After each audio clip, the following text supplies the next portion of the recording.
আসসালামু আলাইকুম। Recipe by beauty চ্যানেলে আপনাদেরকে স্বাগত জানাই। আজ আপনাদের সঙ্গে শেয়ার করব মসুর ডালের মধ্যে পেঁপে গ্রেট করে দিয়ে একেবারে নতুন একটা রেসিপি। এই রেসিপিটা খেতে খুবই ভালো হয়, কষা মাংসের স্বাদকেও কিন্তু হার মানাবে। তো অবশ্যই আপনারা স্কিপ না করে পুরো রেসিপি দেখে নেবেন। আশা করছি খুবই ভালো লাগবে আপনাদেরকে এই রেসিপিটা। তো চলুন কথা না বাড়িয়ে রেসিপি শুরু করি। এখানে দেখুন মসুর ডাল নিয়েছি। তো এখানে আমি 100 গ্রাম মতো মসুর ডাল 1 ঘন্টার জন্য ভিজিয়ে রেখেছিলাম। মসুর ডালগুলো সুন্দর মতো ভিজে গিয়েছে। আর এই রেসিপির জন্য কিন্তু ডালগুলো অবশ্যই ভিজিয়ে রাখতে হবে। ডালগুলো কয়েকবার পানি পাল্টে খুব ভালোভাবে ধুয়ে পরিষ্কার করে তারপরে পানিটাকে আমি ঝরিয়ে নিয়েছি। মসুর ডালগুলো সাইডে রেখে দিলাম। এখানে দেখুন পেঁপে নিয়েছি। তো এখানে আমি একটা মিডিয়াম সাইজের পেঁপের অর্ধেকটা নিয়েছি। সুন্দর করে খোসা ছাড়িয়ে খুব ভালোভাবে ধুয়ে পরিষ্কার করে নিয়েছি। এবার এখানে দেখুন একটা গ্রেটার নিয়েছি। তো এরকম ছোট গ্রেটারগুলো আপনারা নিয়ে নেবেন। এবার পেঁপে দুটো আমি সুন্দর করে গ্রেট করে নিচ্ছি। একটু সময় নিয়ে এইভাবে আপনারা গ্রেট করে নেবেন, তাতে করে রেসিপিটা খুবই সুন্দর হবে। যারা ইউটিউব চ্যানেল থেকে ভিডিওটি নতুন দেখছেন, প্লিজ চ্যানেলটা সাবস্ক্রাইব করে চ্যানেলের সাথেই থাকবেন। যারা ফেসবুক পেজ থেকে ভিডিওটি দেখছেন, একটা লাইক দিয়ে পেজটা ফলো করে রাখবেন পরবর্তী ভিডিওর নোটিফিকেশন পাওয়ার জন্য। দেখুন পেঁপেগুলো আমি গ্রেট করে নিয়েছি। আপনারা এভাবে গ্রেট করে নেবেন। এবার পেঁপেগুলো আমি সাইডে রেখে দিচ্ছি। এখানে দেখুন নিয়েছি একটা মিক্সার জার। এবার মিক্সার জারে মসুর ডালগুলো নিয়ে নিচ্ছি। সম্পূর্ণ ডালগুলো নিয়ে নিলাম। এবার পানি ছাড়াই বেটে নেব। মসুর ডালগুলো একটু দানা দানা করে বেটে নিতে হবে, খুব বেশি মিহি করা যাবে না। এখানে আমি মিক্সারে বেটে নিলাম, আপনারা চাইলে কিন্তু শিলনোড়াতেও বেটে নিতে পারেন। দেখুন এইভাবে করে আপনারা একটু দানা দানা করে বেটে নেবেন। এবার এখানে দেখুন একটা মিক্সিং বোল নিয়েছি। মিক্সিং বোলে মসুর ডাল বাটাটা নিয়ে নিচ্ছি।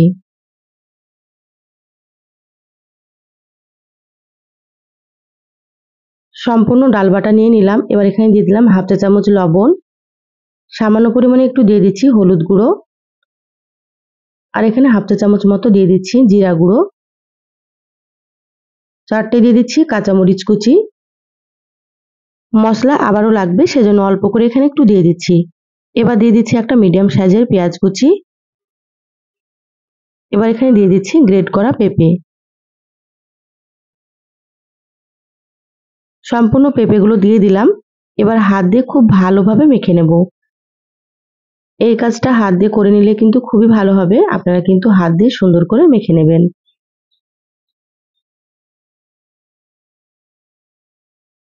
দেখুন খুব ভালোভাবে মেখে নিয়েছি। এখানে একটু পাতলা মনে হচ্ছে। তো এবার আমি এখানে দিয়ে দিচ্ছি 2 টেবিল চামচ মতো বেসন। বেসনটা আমি বাইন্ডিং এর জন্য দিয়ে দিচ্ছি। এখানে আপনারা 2 টেবিল চামচ মতো বেসন দিয়ে দেবেন, তাহলে কিন্তু রেসিপিটা খুবই সুন্দর হবে। হাত দিয়ে আবারও খুব ভালোভাবে মেখে নেব।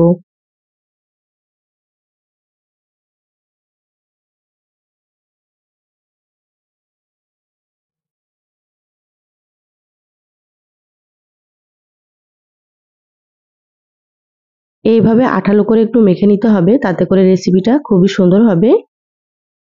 মাখা হয়ে গিয়েছে, এবার আমি সাইডে রেখে দিচ্ছি।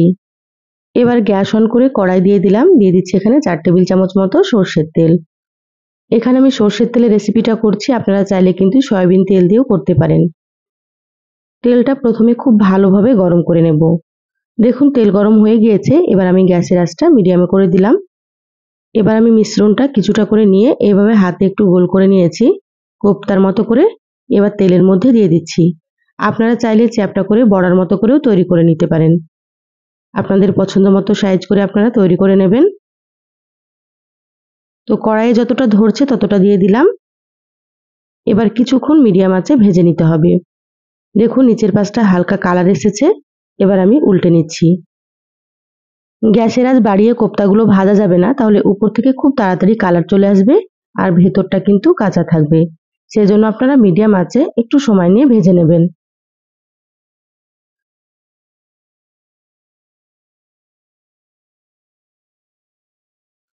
আমার চ্যানেলে আরো অনেক রেসিপি আছে, চাইলে আপনারা দেখে নিতে পারেন। আমি সবসময় ঘরে থাকা উপকরণ দিয়ে রেসিপিগুলো দেখানোর চেষ্টা করি। খেতে খুবই সুন্দর হয়। আপনারাও একবার তৈরি করে খেয়ে কমেন্ট করে জানাবেন আপনাদেরকে কেমন লেগেছে। দেখুন নেড়েচেড়ে সুন্দর করে ভেজে নিয়েছি।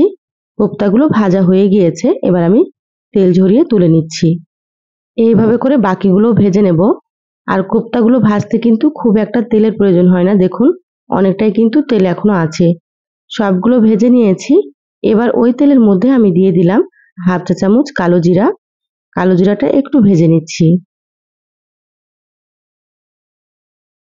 কালো জিরা কয়েক সেকেন্ড মতো ভেজে নিলাম। এবার এখানে দিয়ে দিলাম ছোট সাইজের একটা পেঁয়াজ কুচি। এখানে আমি পেঁয়াজ বাটা ব্যবহার করব, সেজন্য অল্প করে দিয়ে দিলাম।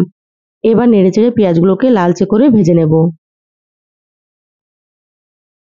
দেখুন পেঁয়াজগুলো ভাজা হয়ে গিয়েছে, এইভাবে লালচে করে আপনারা ভেজে নেবেন। এবার আমি এখানে দিয়ে দিচ্ছি পেঁয়াজ এবং কাঁচামরিচ বাটা।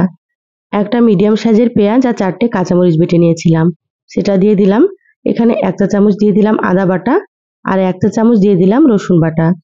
এবার মশলাগুলো নেড়েচেড়ে খুব ভালোভাবে ভেজে নেব, যাতে করে মশলার কাঁচা গন্ধ চলে যায়। এইভাবে 2 থেকে 3 মিনিট খুব ভালোভাবে মিডিয়াম আঁচে ভেজে নিতে হবে। দেখুন মশলা ভেজে নিয়েছি। এবার এখানে দিয়ে দিচ্ছি টমেটো কুচি। এখানে বড় সাইজের একটা টমেটো কেটে নিয়েছিলাম। টমেটো দিলে খেতে খুবই ভালো লাগবে, তো যাদের হাতের কাছে থাকবে অবশ্যই দিয়ে দেবেন। আর যদি না থাকে তাহলে কিন্তু টমেটো ছাড়াও আপনারা রান্না করতে পারেন। দিয়ে দিলাম স্বাদ মতো লবণ আর এখানে হাফ চা চামচ মতো দিয়ে দিলাম হলুদ গুঁড়ো। লবণ দেওয়ার কারণে টমেটোগুলো খুব তাড়াতাড়ি নরম হয়ে যাবে, সেজন্য প্রথমে লবণ দিয়ে দিলাম। টমেটোগুলো মশলার সঙ্গে খুব ভালোভাবে মিশিয়ে নিলাম। এবার দিয়ে দিচ্ছি হাফ চা চামচ জিরা গুঁড়ো, হাফ চা চামচ দিয়ে দিচ্ছি ধনিয়া গুঁড়ো, আর এখানে আমি হাফ চা চামচ মতো দিয়ে দিলাম কাশ্মীরি মরিচের গুঁড়ো। কাশ্মীরি মরিচের গুঁড়োটা আমি কালারের জন্য দিয়ে দিলাম, আপনারা চাইলে এটা দিতেও পারেন বা আপনারা এটা বাদ দিতেও পারেন। এবার সামান্য পরিমাণে পানি দিয়ে মশলা খুব ভালোভাবে কষিয়ে নেব। মশলা যত ভালোভাবে কষানো হবে রান্নাটা কিন্তু তত বেশি ভালো লাগবে খেতে, সেজন্য একটু সময় নিয়ে মশলা কষিয়ে নিতে হবে। দেখুন 4 থেকে 5 মিনিট খুব ভালোভাবে মিডিয়াম আঁচে মশলা কষিয়ে নিয়েছি আর টমেটোগুলো সুন্দর নরম হয়ে গিয়েছে। এইভাবে একটু ম্যাশ করে নিলাম। এবার আমি এখানে দিয়ে দিচ্ছি পরিমাণ মতো ঝোলের পানি। এখানে আমি 2 কাপ পরিমাণে পানি দিয়ে দিলাম। আমি এখানে খুব বেশি ঝোল রাখবো না, সেজন্য 2 কাপ পানি দিয়ে দিলাম। আপনারা যদি একটু ঝোল রাখতে পছন্দ করেন তাহলে কিন্তু পানির পরিমাণ একটু বাড়িয়ে দেবেন। এবার ঢাকা দিয়ে ঝোলটা খুব ভালোভাবে ফুটিয়ে নেব। দেখুন ঝোল সুন্দর মতো ফুটে গিয়েছে, ঢাকাটা খুলে নিয়েছি। এবার আমি পেঁপের কোপ্তাগুলো দিয়ে দিচ্ছি। এই কোপ্তাগুলো আপনারা এমনিতেও খেতে পারেন, এমনিতে খেতেও কিন্তু খুবই ভালো লাগে। তা আমি এখানে কিছুটা রাখলাম আর বাকিগুলো রান্না করে নিচ্ছি। কোপ্তাগুলো দেওয়ার পরে খুব ভালোভাবে একটু নেড়েচেড়ে নিচ্ছি। এবার আমি ঢাকা দিয়ে মিডিয়াম আঁচে 10 মিনিট রান্না করে নেব। 10 মিনিট পরে আপনাদেরকে আমি দেখাচ্ছি। দেখুন মিডিয়াম আঁচে 10 মিনিট রান্না করে নিয়েছি, ঢাকাটা খুলে নিলাম। ঝোলটা দেখুন অনেকটাই কমে গিয়েছে। এবার আপনাদেরকে দেখাচ্ছি কোপ্তাগুলো সেদ্ধ হয়েছে কি। দেখুন কত সুন্দর সেদ্ধ হয়ে গিয়েছে। এর থেকে কিন্তু বেশি সেদ্ধ করা যাবে না, তাহলে কিন্তু কোপ্তাগুলো ভেঙে যেতে পারে। হালকা হাতে একটু নেড়েচেড়ে নিলাম। এবার আমি দিয়ে দিচ্ছি হাফ চা চামচ গরম মশলার গুঁড়ো আর এখানে দিয়ে দিচ্ছি 1 চা চামচ মতো ঘি। ঘি আর গরম মশলার গুঁড়োটা দিলে খেতে অনেক বেশি ভালো লাগবে, তো অবশ্যই আপনারা একটু দেওয়ার চেষ্টা করবেন। এবার হালকা হাতে ঘি আর মশলাটাকে মিশিয়ে নিতে হবে।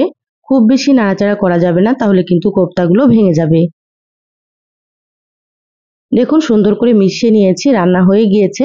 এবার গ্যাস বন্ধ করে দিলাম। ঢাকা দিয়ে 2 মিনিট রেখে তারপরে আপনাদেরকে দেখাচ্ছি। দেখুন 2 মিনিট পর বলে ঢেলে নিয়েছি আর দেখতে কতটা সুন্দর হয়েছে দেখুন। খেতে মাশাআল্লাহ ভীষণ সুন্দর হয়। আপনারা অবশ্যই একবার এইভাবে তৈরি করে খেয়ে দেখবেন। আশা করছি খুবই ভালো লাগবে।